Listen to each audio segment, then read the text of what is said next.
I've seen this beautiful puppy doggo in some time. So y'all will see some edits in parts of this video that y'all will not see throughout the entire video, because I'm spending time with my beautiful doggo that you're about to see today. Okay, so deal with that.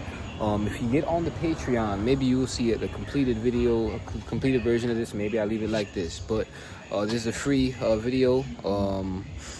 Happy 4th of July. Like and subscribe, and you're gonna check out my little doggo. Good night and good luck. Enjoy your family and have some hamburgers and cheeseburgers, Alio. And tell your Lance and all your family I say hello.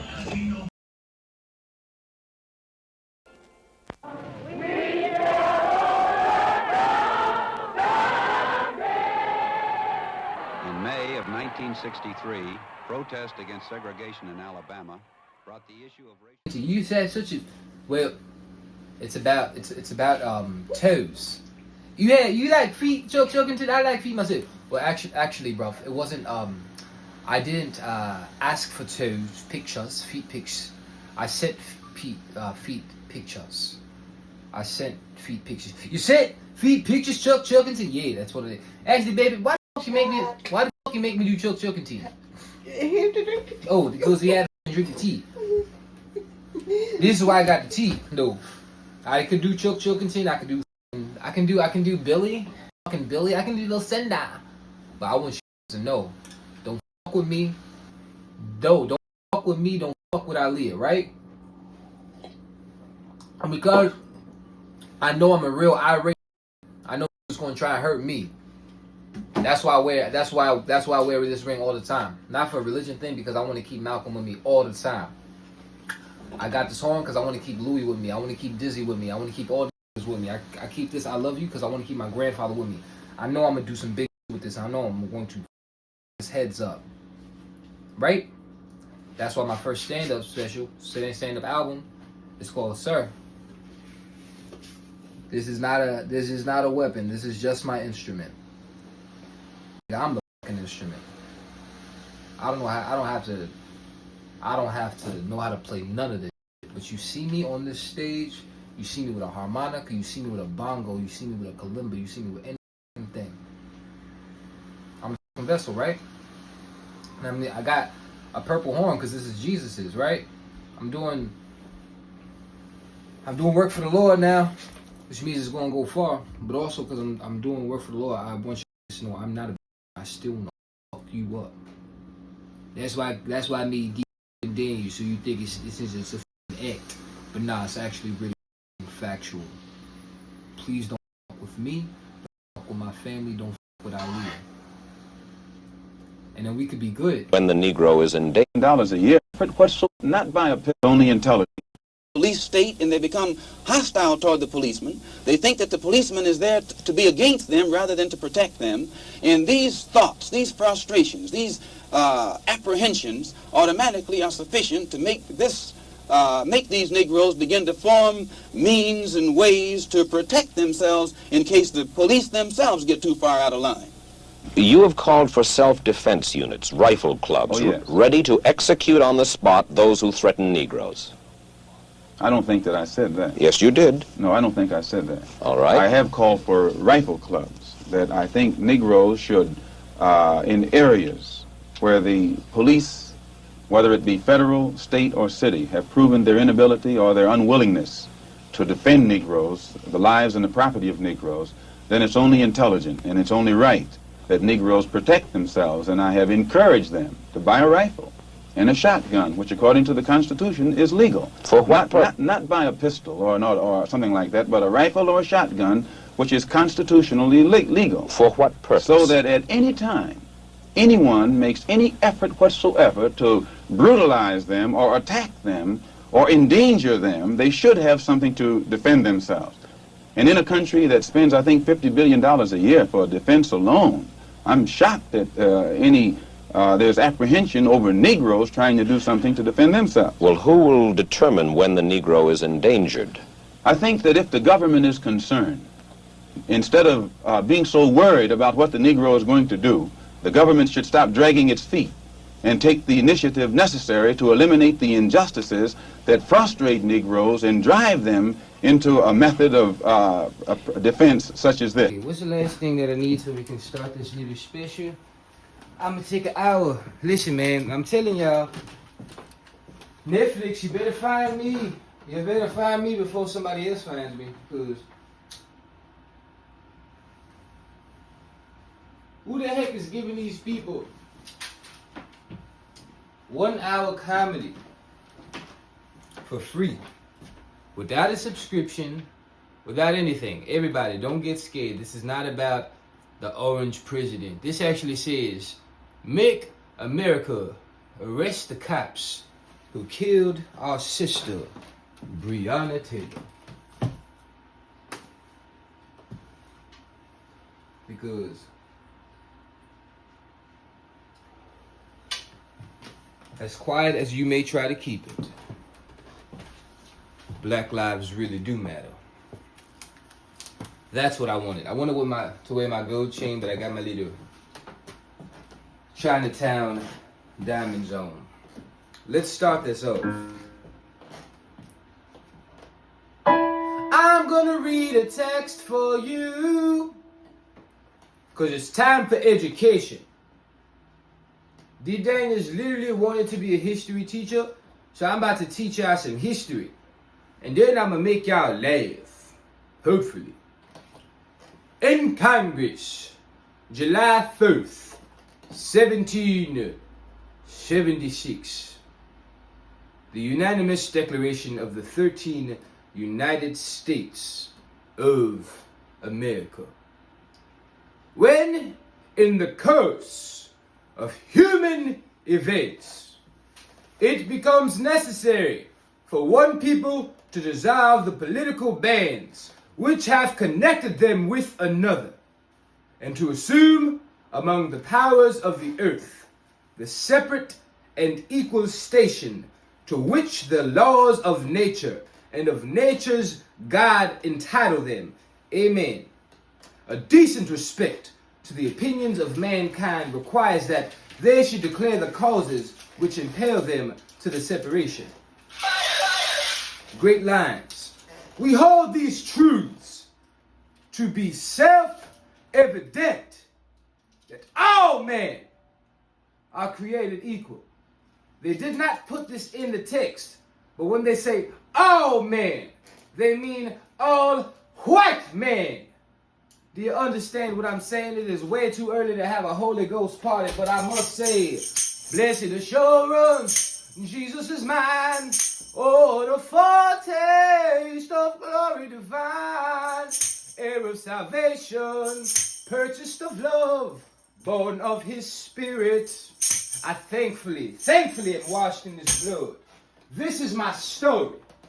And a part of my story, sometimes the Lord Almighty, Rambash Faradish, calls me. That's speaking in tongues. My daddy used to speak in tongues. The Lord calls me to play my harmonicas, and I declare for Lord, when the Lord is telling me to do anything, after I've done so much nonsense that he instructed me up, down, left, right, sideways, every direction not to do, I'm gonna do it. And what he's calling me now to do is play my harmonica.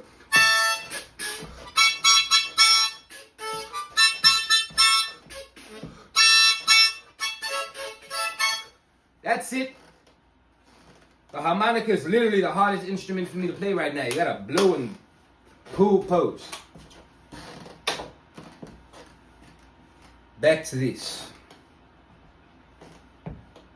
We hold these truths to be self-evident, that all men are created equal, that they are endowed by their Creator, amen, with certain unalienable rights, that among these are life, liberty, and the pursuit of happiness.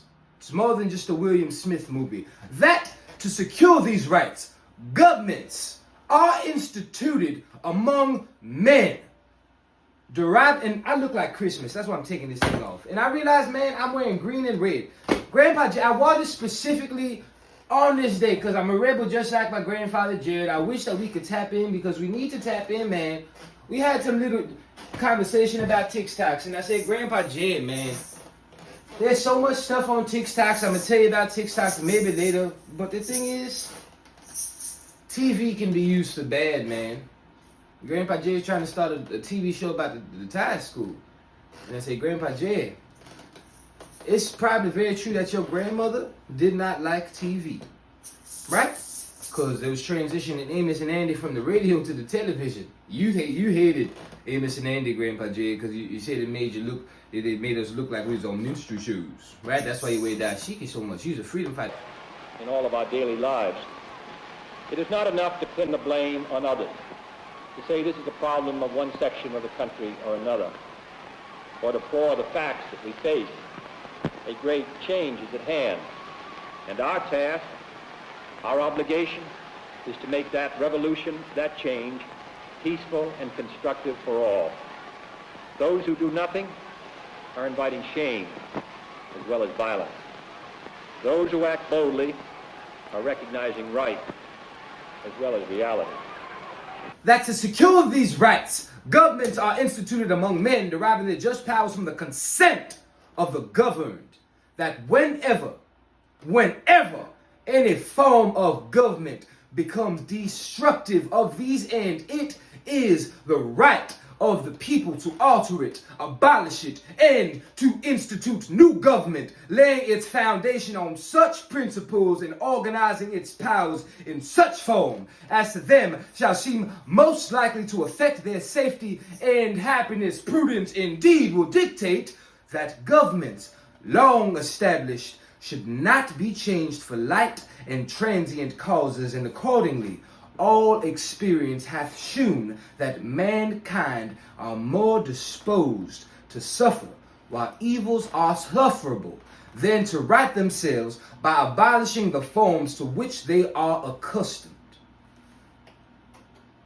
But when a long train of abuses and usurpations, didn't even know that was a word, probably very archaic speech, I don't know if they use that, but when a long train of abuses and usurpations, pursuing invariably the same object, evinces a design to reduce them under absolute despotism, it is their right.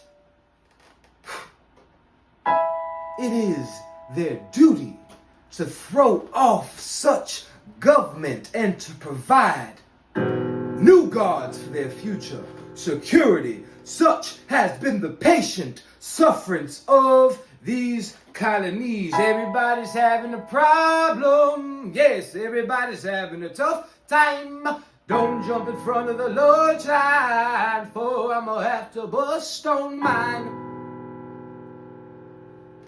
And such is now the necessity which constrains them to alter their systems of governments. The history of the President King. Sorry, that was a Freudian slip. Freudian. I know how to speak. Freud. Y'all know Freud? Freud was crazy, and he was one of them premier therapists. Anyway, the history of the present king, not the President Orange King like he's trying to make it. The present king of Great Britain is a history of repeated injuries and usurpations, all having in direct object the establishment of an absolute tyranny over these states. To prove this, let facts be submitted to a candid world.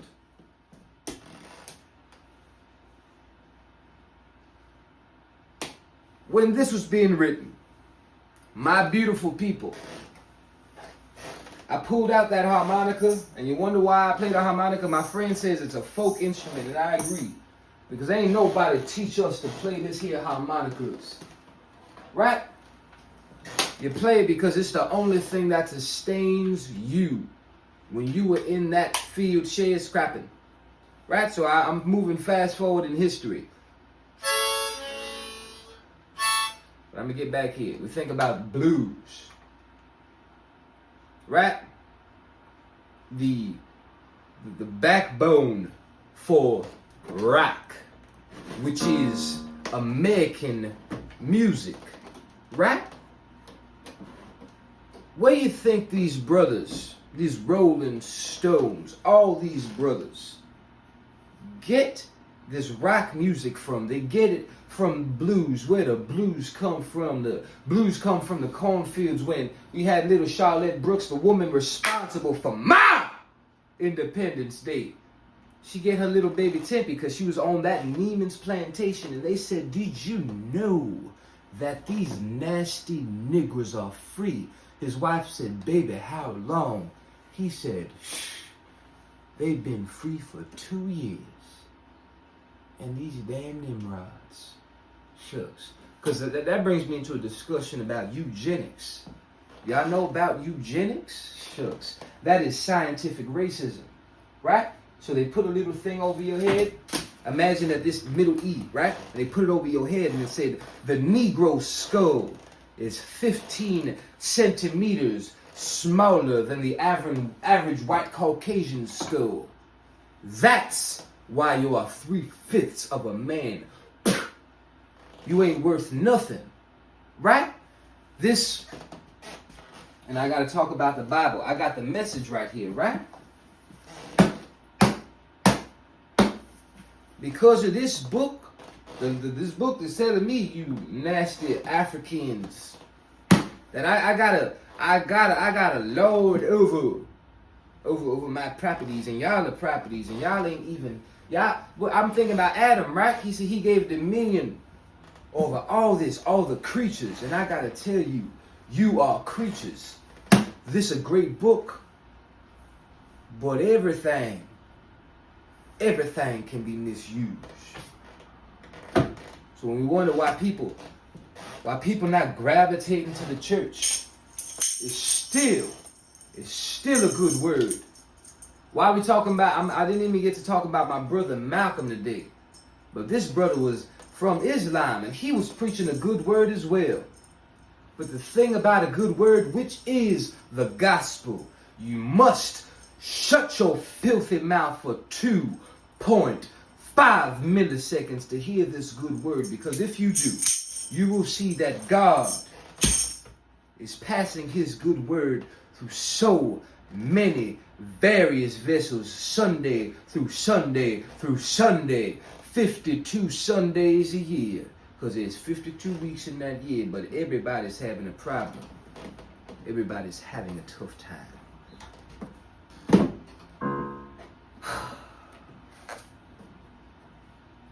He has refused his assent to laws, the most wholesome and necessary for the public good. He has forbidden his governors to pass laws of immediate and pressing importance, unless suspended in their operation till his assent should be obtained, and when so suspended, he has utterly neglected to attend to them. He has refused to pass other laws for the accommodation of large districts of people, unless those people would relinquish the right of representation in the legislature, a right inestimable to them and formidable by tyrants only. You think this is the only? Why is history important? Why am I doing a comedy set about history? Because if you don't know it, damn it, you are doomed to repeat it. I have this concept that I want to talk about. One of my first comedy specials was called BAFS. It's an acronym. I forget the acronym. But the whole Book of Job show, because I was feeling like the Lord was busting on my tail. And I was feeling low as literally could be. And I was reading a book by Iceberg Slim at the time. And he was talking about how he disciplined these women, these beautiful children of God that he misused. Story for another day. Maybe if you subscribe to the Patreon, you'll see this aforementioned BAFS special. I turned the damn bang on this. I think there's a funny thing. They think that we're monkeys, right? And racism is such an interesting thing, right? I was watching something about it yesterday. I was watching this interview with Nikki Giovanni. Beautiful. And we think about white or Caucasian Eurocentric standards of beauty, right? And we think about it. We have this beautiful Nikki Giovanni at the same time as a Marilyn Monroe. I got into a back and forth with Aaliyah yesterday saying Marilyn Monroe is Mexican. Maybe the video I was watching it was misinformed, but they had her as a part of all these actresses that were white passing. The story is her mom was born in Mexico, but they were American. So she's got she's not Mexican. She's a white Caucasian woman. Scottish and a bunch of other stuff. But I'm thinking, my little Nikki Giovanni, I don't know if y'all ever seen that interview with James Baldwin where they were having a conversation, and I've misspoke about this because I thought that they were more peers. You know, but she was, it was this thing, the Soul Network. Brother with an afro like Grandpa Jerry talking about all these writers and activists that they putting together. Right, and Nikki Giovanni was a correspondent for them. And I always thought they were peers, but she was just a young writer drinking in this knowledge from the man who wrote The Fire Next Time, I believe it was, and Blues for Mr. Charlie, and Bruce Tillett on the Mountain, and all that stuff. The man who was not your Negro, as I am not your Negro, but he was talking about how racism is so stupid, man, because it is. It's so stupid that it weaponizes water. And also, man, you can't even enjoy a delicious watermelon. I tell you, I'm probably gonna eat a watermelon on stage to tell you. Dave Chappelle I learned about Gallagher from him. He had something called Black Gallagher. And I'm not even gonna do one of these things. I'm just gonna come on with a fruit salad that's gonna be exclusively watermelons. Talking about these though. Racism so stupid that my uncle, the bald one, when he had his first little boy, everybody was trying to get pajamas for this baby. And he said, you better give me a gift receipt, because he had one too many occasions of people trying to get this little boy a monkey's pajamas. And I said, Uncle Baldwin, he didn't give me a name for the act kid. Sorry me, I'm not trying to disrespect you like my daddy said Isaac Hayes and all that stuff. And I said, Isaac Hayes is a sex symbol, daddy. You said your little brother's a sex symbol? Shut up. Anyways, he couldn't enjoy these beautiful little monkos because of racism. I want to tell you, I did this little special. Me and Aaliyah went on this date to the zoo. Crazy day, you know. And I had this riff going about how when you're black, you never be lonely. That's from TikToks, but it's really true. And it was an interesting day because it was spring break. And Aaliyah was like, because I got to tell you, it was complete, it was so full. Aaliyah thought she was the only one off today. I took off. It was zoo. We couldn't even see none of the. We saw more people than animals, honestly. But the people we saw most specifically made Aaliyah ask, is there a community of these brothers right near?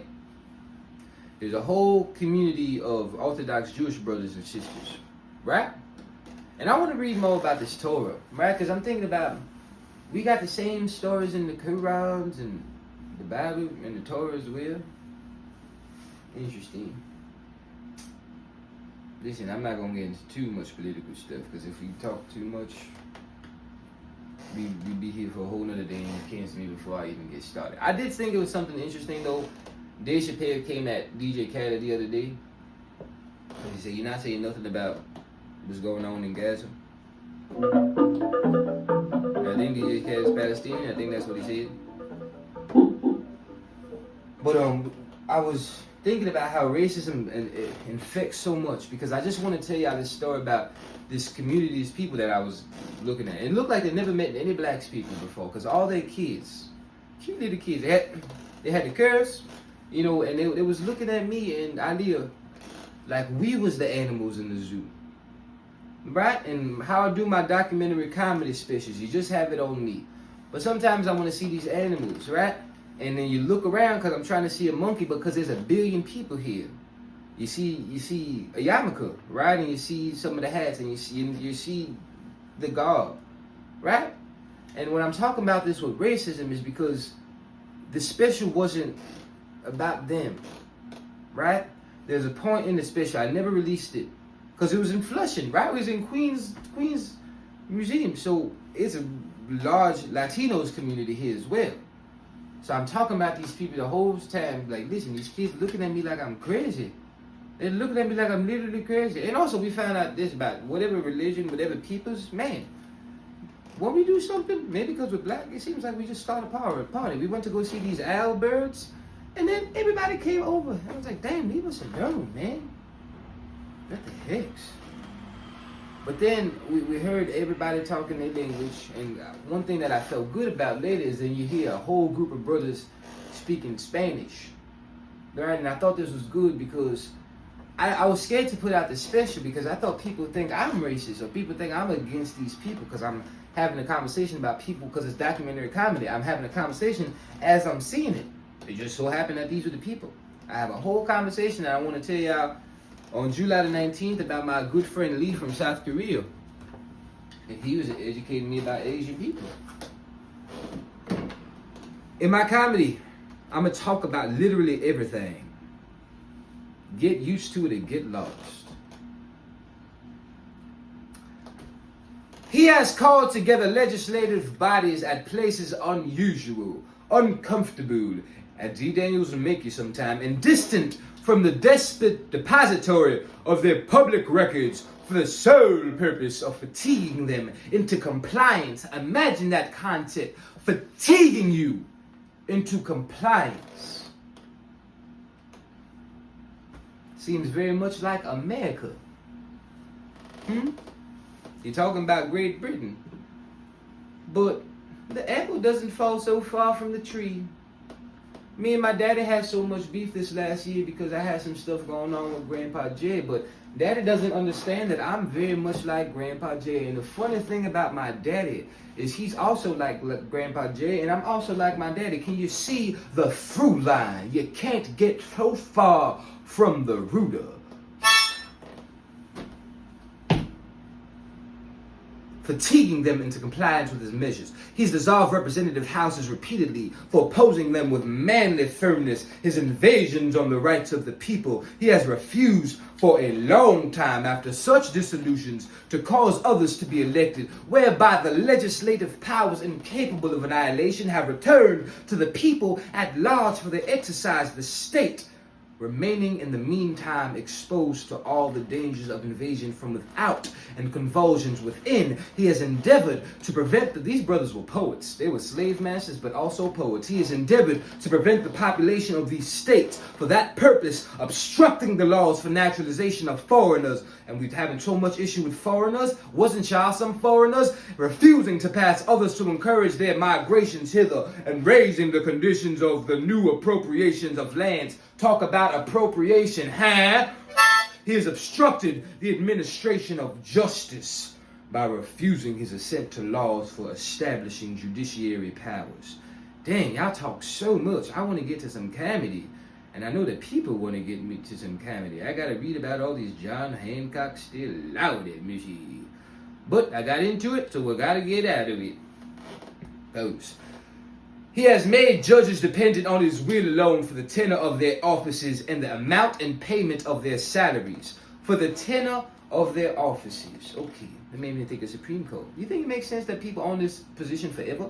He has erected, a multitude of new offices and set hither swarms of officers. I'm gonna stop saying hither and thither to people. Grandpa Jay, go hither. Daddy, go thither. Hither swarms of officers to harass our people and eat out their substance. He has kept among us in times of peace standing armies. Is that so much different than what you're trying to do with martial law when you act like every literal person in LA is the worst person in the world? I watched this on the Josh Johnson special, another comedic prodigy, and he said, man, I called up some of my friends in Los Angeles, and you know what I found out? That the stuff that they're saying is happening in Los Angeles and they started martial law so it looks normal, it's happening on a 2 or 3 or 4 block radius, but they're making it look like it's the whole LA County, standing armies without the consent of our legislatures. And I don't remember hearing anybody talking about LA for a little bit. He has affected to render the military independent of and superior to the civil power. he's combined with others to subject us to a jurisdiction foreign to our Constitution and unacknowledged by our laws, giving his assent to their acts of pretended legislation, for quartering large bodies of armed troops among us, for protecting them by a mock trial, something like what they did to Jesus. But this ain't a Holy Ghost party. But I gotta say, thank you, Grandpa Jay. Gotta do a quick impression of you, because when I'm alone, I think of you, and how you've come to the garden alone, while the dew is still on the roses, and the joy I hear going round my ear. The Son of God, this closes. You gotta pay for the rest of that, but he walks with me. He talks with me, blasted, and he tells me literally, I am his own. The joy we share as we tarry there, none other has ever known.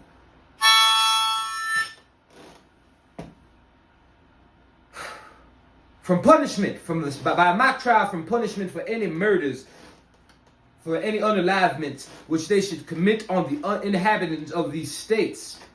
Are you talking about the unalivements you did of the native people? Or what about all these 3/5 of people?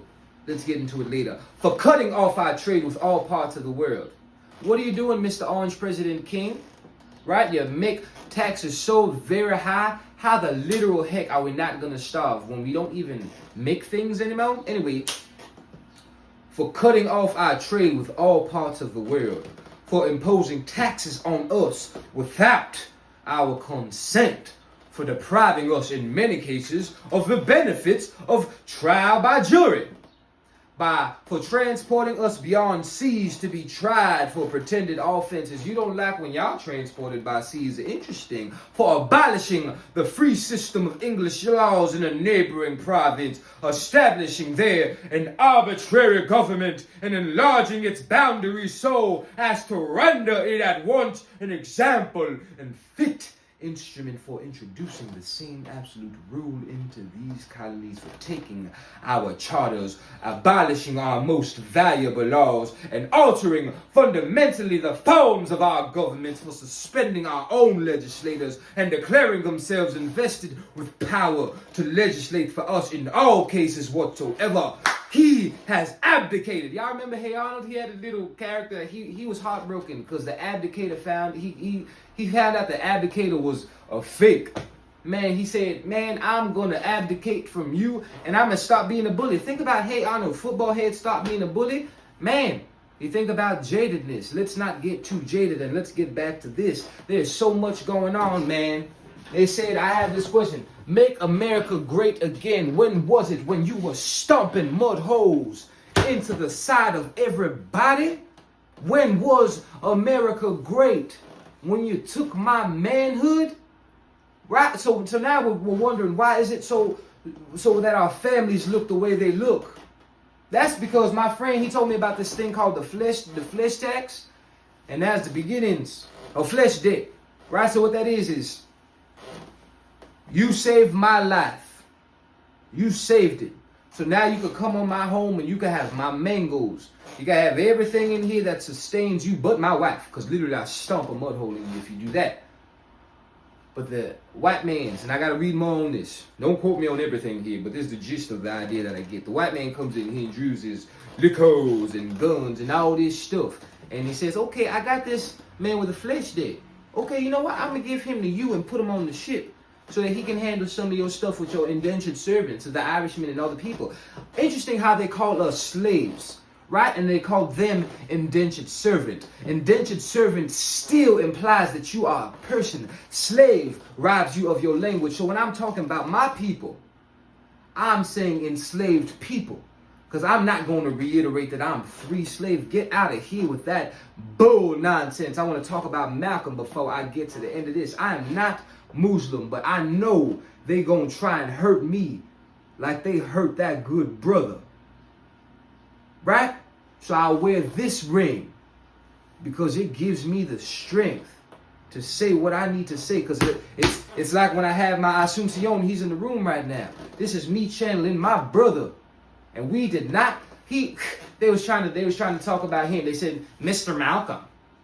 Yeah, the so-called Negro peoples, as you say, you call them Muslims and so-called Negroes interchangeably. You also said colored. He said, no, I don't think that I ever said colored. He said, well, you said ethnics or black. He said, yeah, no, we all black. Everybody black. That encompasses everybody. You know, I don't have to say Muslim. I don't have to say these so-called Negro people. But when I say the police guns down an unarmed Negro, that is, let's say, not a dog whistle, but it lets everybody know. Oh no, this was not a Muslim. This was not somebody in this cult that you try to say. This is one of our brothers. They said that there was a point where Malcolm, these brothers, every leader, there's always going to be a point where these leaders not enough. These brothers under him, they was called the Blood Brothers. And they was trying to poke and prod Malcolm about this. And he said, I don't know if this people exist, the Blood Brothers. I think that every black man is my blood brother. You understand what I'm saying? Malcolm was such an incredible man. These men trying to eviscerate him on that stage, but he was cool as a cucumber because he been through the muck and the mire. You think this little, I'm looking for the autobiography of Malcolm X. I can't find it right now. You think these little punk little, I'm not going to say the real stuff I'm feeling about these brothers. His brother O'Connor, all these people trying to bully on Malcolm. But you think you're going to bully on Detroit Red? When he been in jail, when he been pimping, when he been through all this hell, you just a little footnote, Mr. O'Connor. And I tell y'all just a footnote in my history. I ain't scared of you. I'm very much like Bernard's McCullough. Not as funny as him quite yet, but I'm literally unafraid of you FMers. Cause come through. I come through with that thing literally any day of the week. Cause I'm getting it by any means necessary. And I don't care if you like me. That's why I keep a thug from Rikers University around me. Think about this brother Malcolm. A thug by any other standards. Right? But the brothers in the nation, they saw him. And they said, okay. There's something there. And there's something there with so many of our brothers. Do you think about, move a little bit further in history. I'm going to get back to this because I got 26 minutes. You think about one of the largest jail systems, if not. My friend was telling me about something called the Panopticon. I didn't even get to tell you about the Flesh Dick. Okay, Flesh Dick, pretty much. Come here. I don't like you. You owe me some stuff. You problem in the village. Come through. And everybody, man. Everybody is in his ships. And the chief look at it. He said, oh, shucks. Now they want me in the ship. Who's going to protect me? So you got this king because they want to make a point. They say, now you a king, now you're a boy. I'm going to put you at the bottom of this ship as we go through this middle passage. So all this muck, all this vomit, all this everything. You see that beautiful black woman over there? I ain't even never read that book, but I loved her image. She looked beautiful. So you have everybody throwing up on this man, excrementing on this man, just doing all sorts of their business on this man. Not because they don't respect the king, but because we's people. We're not 3/5 of a people. My stomach hurts. You give me these nonsense. You give me these guts. You give me everything. I'm used to coming from Africa and having this fresh food and fishing and doing all this stuff. Now you're giving me this. I gotta poop on the damn king because you put him on the bottom and make a point. So you want to talk about black manhood. Why are we the way we are today? Why I say black women as prophets? Because they've been holding things down forever. And it's not because brothers didn't want to hold it down. But the idea, when you put that king in the bottom of the ship, that's letting you know you ain't never safe. It ain't safe. It ain't safe for the Africans. It ain't safe for the little babies over there. It ain't safe. It ain't safe. It ain't safe. It ain't safe. You ain't never gonna be safe. You took your manhood. Okay, now you big, beautiful buck. I'm gonna have your man Dingo fighting. And my wife with my little pink wee wee, she gonna be saying, yeah, I like some of that. And you say some of that with them beautiful chocolate women's, right? She delicious. Was it beautiful chocolate? Pink on the center. You said, yum, I need some of that. And so then you make little babies that look like Aaliyah. And sometimes you're too heartbroken. Sometimes Aaliyah talk too much, so probably her equivalent in slavery be the same one. But you put her in the house. You put her in the house. Right? And I was making a point. I forgot the point I was making, trying to make this point. But it's all about this Black history stuff. Hopefully I'm going to get back to it. But that's talking about Charlotte Brooks. I'm not celebrating July 1st. We already celebrated our Independence Day. Right? But you got this going on. You make these mandingos make babies and you send them 8 plantations away. So you want to know why it's so easy? Why? Well, we don't have these nucleus families that you talk about it because you didn't provide an opportunity. You brought us to this country and now we're trying to figure out, man, how do we do this? We're so used to this. So it's anonymities. You know, it was rooted in this. Willie Lynch stories, whether or not you believe it, whether or not believe it's an internet hoax. Some of that stuff where they say the light skin don't like the dark skins, the old don't like the young, the fat don't like the skinny. I don't know if that's in there, but it's all rooted in something. Getting back to our Independence Day. Charlotte Brooks was in that Neiman's plantation. She's sweeping up. Walk together, babies, don't you get weary. Walk together, babies, don't you get weary. Walk together, babies, won't you get weary. There's a great camp meeting in the promised land. We're gonna walk. And then she hears, the Negroes are free. She said, whoa, hold the line. Run together, babies. Now we gon' get free. Walk together, babies. Now we gon' get free. Tempe, my little baby, come along with me. Run together, babies. Now we gon' get free. Good something, take a holiday called June the 10th. Black people always been musical, but that is the story. I talk about Malcolm because he was a bastion of black manhood. And, you know, side of me. I'm going to get back to the importance of Brother Malcolm in my life after this. Let me finish talking about this. He has plundered our seas, ravaged our coasts, burnt our towns, sounds a little bit like Black Wall Street, and destroyed the lives of our people. He is at this time transporting large armies of foreign mercenaries to complete, they spelled it C-O-M-P-L-E-A-T. Y'all were illiterate. The works of death, desolation, and tyranny already begun with circumstances of cruelty and perfidy scarcely paralleled in those most barbarous ages and totally unworthy the head of a civilized nation. He has constrained our fellow citizens, taken captive on the high seas to bear arms against their country, to become the executioners of their friends and brethren, all to fall themselves by their hands. He has excited domestic insurrections among us. He has endeavored to bring on the inhabitants of our frontiers, the merciless Indian savages. And now you want to call them Native Americans. I wonder, do they even want to be called Native America? Christopher Columbus was a terrible explorer, whose known rule of warfare is an undistinguished destruction of all ages, sexes, and conditions in every stage of these oppressions. We have petitioned for redress in the most humble terms. Our repeated petitions have been answered only by repeated injury. Sounds a lot like my people, a prince whose character is thus marked by every act which may define a tyrant is unfit to be the ruler of a free people. Nor have we been wanting in intentions to our British brethren. We have warned them from time to time of attempts by their legislators to extend an unwarrantable jurisdiction over us. We have reminded them. And think about this. Did you think I was going to be able to read this? You didn't think I was. Ha ha ha. We have reminded them of the circumstances of our immigration and settlement here.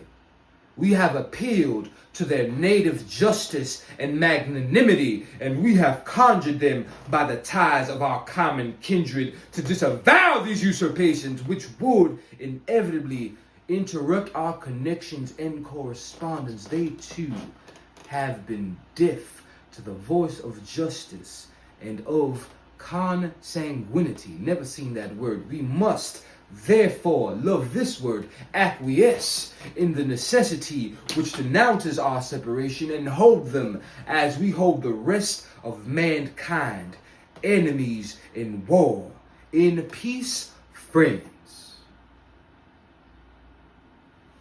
He's wrapping it up, and then I'm going to read everything. We, therefore, the representatives of the United States of America in General Congress assembled, appealing to the Supreme Judge of the world for the rectitude of our intentions, do in the name and by authority of the good people of these colonies solemnly publish and declare that these united colonies are and of right ought to be free and independent states, that they are absolved from all allegiance to the British Crown, and that all political connections between them and the state of Great Britain is and ought to be totally dissolved. They talking that talk, and that as free and independent states, they have full power to levy war. Come through. This is a jam right here. They have full power to levy war, conclude peace, contract alliances, establish commerce, and to do all other acts and things which independent states may of right to do, and for the support of this declaration, with a firm reliance on the protection of divine providence, we mutually pledge to each other our lives, our fortunes, and our sacred honor. The 56 signatures on the declaration appear in the positions indicated. Column 1, Georgia. Button Gwinnett, ridiculous name. Lyman Hall, George Walton. No, column 2, North Carolina, William Hooper, Joseph Hughes, John Penn. South Carolina, Edward Rutledge. There's a lady in my church named Rutledge. Thomas Haywood Jr., Thomas Lynch Jr., you love the word. Arthur Middleton. Column 3, Massachusetts. Did you have Boston? John Hancock. Pose, Maryland. Man, they only have one person. Pose. Maryland, Samuel Chase, William Packer, Thomas Stone, Charles Carroll of Carrollton. Virginia, George Wythe, Richard Henry Lee, Thomas Jefferson's a slave owner. Benjamin Harrison, probably also a slave owner. Thomas Nelson Jr., I'm sure he was a slave owner. Understand it for the rest of these men. Francis Lightfoot Lee, Carton Braxton. Column 4, Pennsylvania, Robert Morris, Benjamin Rush, Benjamin Franklin, the one on the $100 bill, John Moulton, George Clymer, James Smith, George Taylor, James Wilson, George Ross, Delaware, Caesar Rodney, George Reed, Thomas McKean. Column 5, New York, William Lloyd, Philip Livingston, Francis Lewis, Lewis Morris, New Jersey, Richard Stockton, John Witherspoon, like the comedian? Francis Hopkinson, John Hart, Abraham Clark. Column 6, New Hampshire, Hosea Bartlett, William Whipple. I read something else. Massachusetts, Samuel Adams like the beer, John Adams like the president, Robert Treat Payne. Was his pain a treat? I have no idea. Elbridge Gerry like my grandfather. Rhode Island, Stephen Hopkins like the hospital or whatever. Hopkins, John Hopkins. William Ellery connects to kids. That's why Leah says she want to move to. She says she loves New York. She's a Harlem girl from 127th Street, but she's not going to stay there. She said, when I'm raising a baby, I'm going to do it in Connecticut. My mama wanted to do the same. Roger Sherman, Samuel Huntington, William Williams. Ridiculous name, man. I have an alliterative name, but your name is, the last name is literally the same as the first one, just with an S. Stupid. Gotta say it again. The name's so ridiculous, gotta say it twice. William Williams, Oliver Wolcott, New Hampshire. Matthew Thornton. Now, I have 14 minutes talking about Malcolm X, an incredible man. And this brother, he went out, man. He was saying some things. You know, and I'm not going to get too political on that end today. I'm going to get political on this stuff, but I want to work through the other stuff about my brother Malcolm. But he had this thing that I love. By any means necessary. You got to get it regardless of people liking you.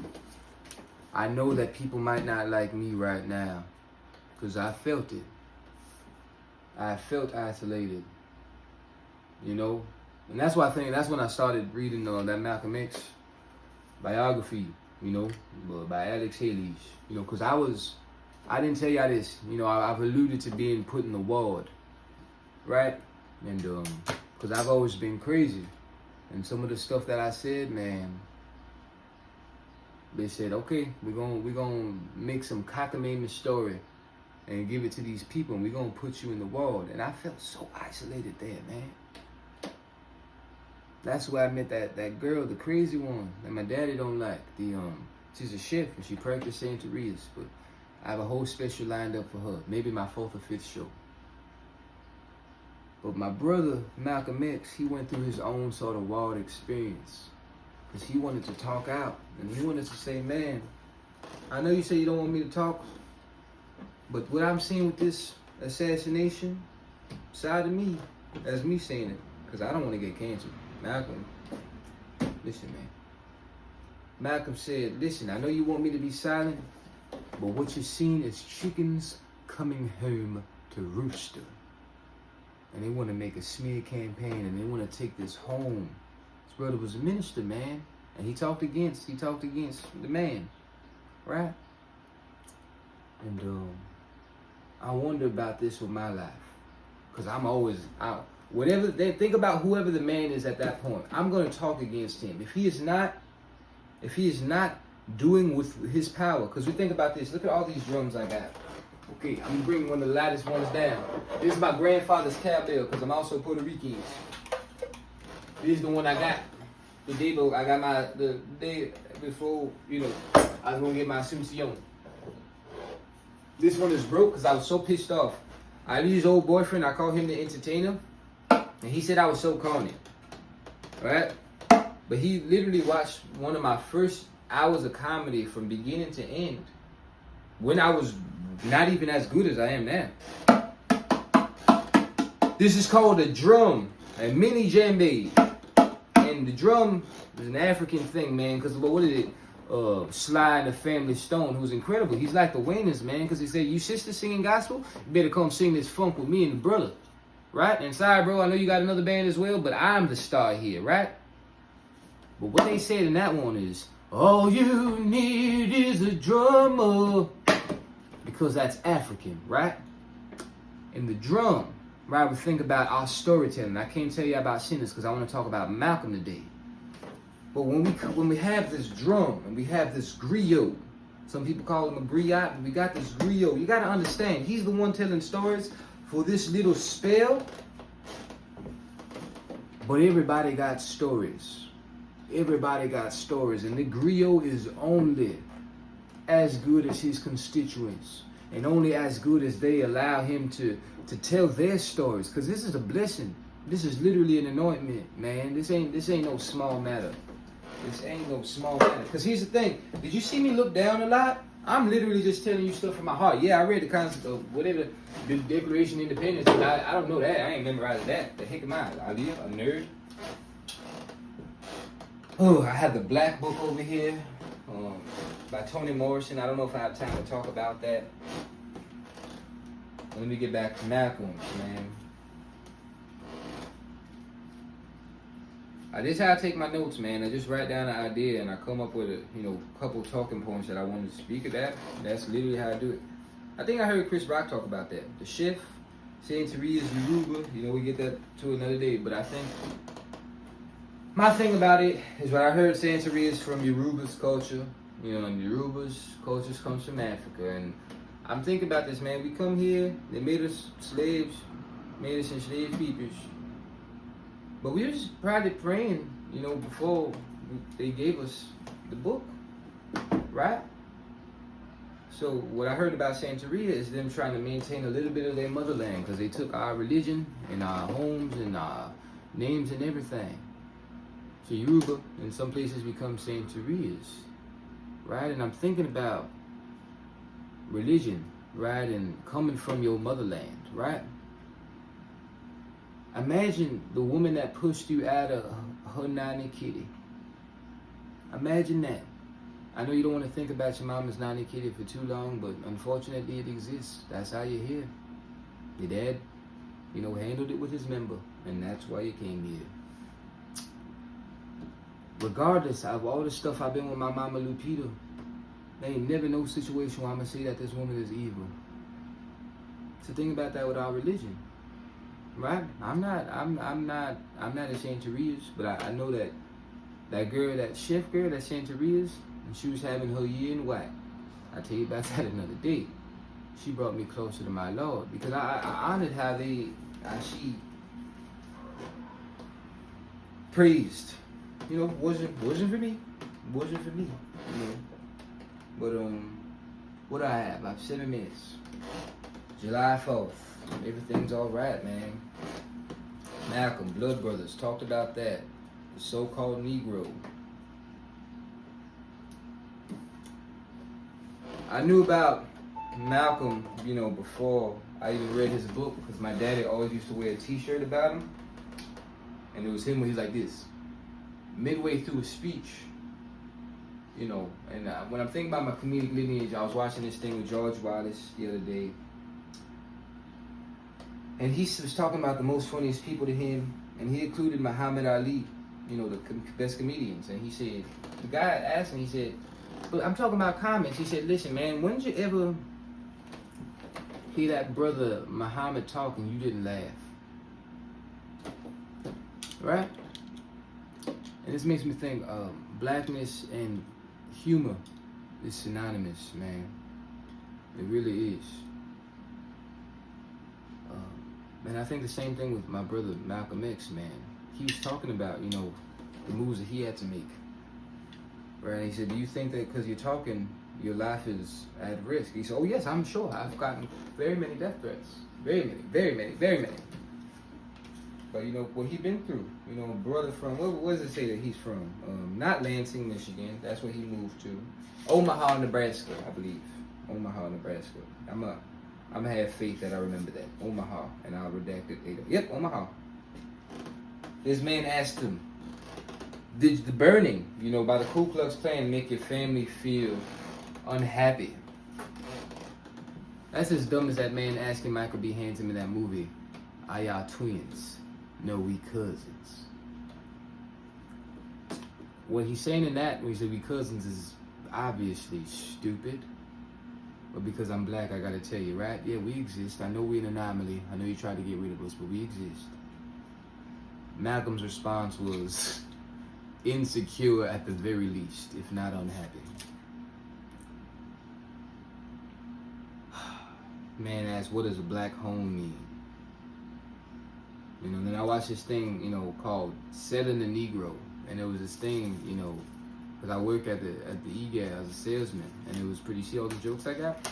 Pretty much the whole thing was, Ebony had gotten on it, and Jet and all these black magazines had come up with a way to sell to the black consumer. And they did it like it was the most, here's how you sell to the Negro consumer. What were the points that I wrote? So we like brands. That's one thing. That's very true about us. Said, when you sell to the Negro consumer, man, you gotta buy by brand. They like buying quality merchandise. And they made this example of Sally and Joan, the black woman, saying, I'm so excited to talk to Sally and Joan about this. I don't think I've ever met a woman that's black named Sally or Joan. Anyway, that's why you gotta have black people in the room. Last thing they said, when he tries to buy one thing, don't try to get him to buy something else. Listen, man, I don't disagree.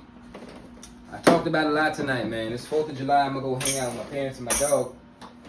But I'll play y'all this song that I've been working on from George Carlin, The GOAT. And they say that good artists borrow, great artists steal. I'm stealing this. I'm saying it's mine. Christian, come in. Oh, thanks, D. Shut up. Sing for me. I'll play. Everything's alright anyway. Not a single dollar in the bank today. But everything's alright anyway. Everything's alright anyway. Remember when we used to laugh and play, but now you got a tight suit and wifey doesn't like you. Everybody's having a problem. Everybody's having a tough time. Don't jump in front of the lunch line, for I'ma have to bust on my back. Everybody's having a problem. They don't really want to solve them. Rather be in church than my bed, which is why I sing my song for you.